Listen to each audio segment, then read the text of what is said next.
থাইল্যান্ডের রাজধানী ব্যাংককের ব্যস্ততম সড়কে হঠাৎ ভয়াবহ শৃঙ্খল বা ভূমিধসের ঘটনা ঘটেছে। জাজিরা হাসপাতাল রেলওয়ে স্টেশনের কাছে সৃষ্ট এই গর্তের ব্যাস ৩০ মিটার এবং গভীরতা প্রায় ৫০ মিটারেরও সমান।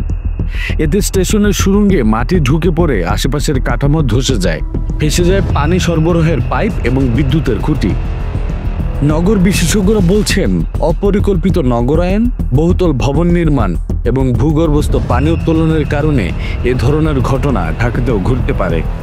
ইতিমধ্যেই রাজধানীর ধানমন্ডিতে ২০২৪ সালের মে মাসে রাস্তায় বিশাল গর্ত তৈরি হয়েছিল।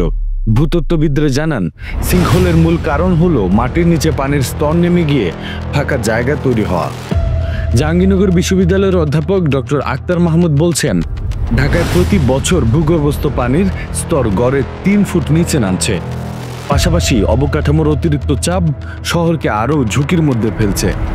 ইনস্টিটিউট অফ ওয়াটার মডেলিং এর গবেষণা বলছে, ১৯৯৫ সালে পানির স্তর ছিল ৩২ মিটার নিচে, যা ২০৩৫ সালে ১০০ মিটারেরও নিচে নেমে যেতে পারে। বিশেষজ্ঞদের মতে, ঢাকা মধুপুর ট্র্যাকের শক্ত মাটির উপর গড়ে উঠলেও জলাভূমি ভরাট করে নির্মাণ এলাকাগুলো যেমন মিরপুর, উত্তরা, ড্যামরা সবচেয়ে ঝুঁকিপূর্ণ। গত ২০ বছরে এসব এলাকায় ৭ থেকে ১০ ইঞ্চি করে ভূমি দেবে গেছে। তারা সতর্ক করেছেন, ভূমির সহন ক্ষমতা যাচাই না করলে মেক্সিকো বা ব্যাংককের মতো পরিস্থিতি ঢাকাতেও দেখা দিতে পারে।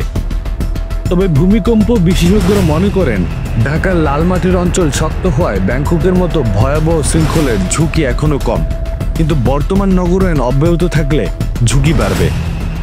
রাকিবিন কুদ্দুস, খবরওয়ালা।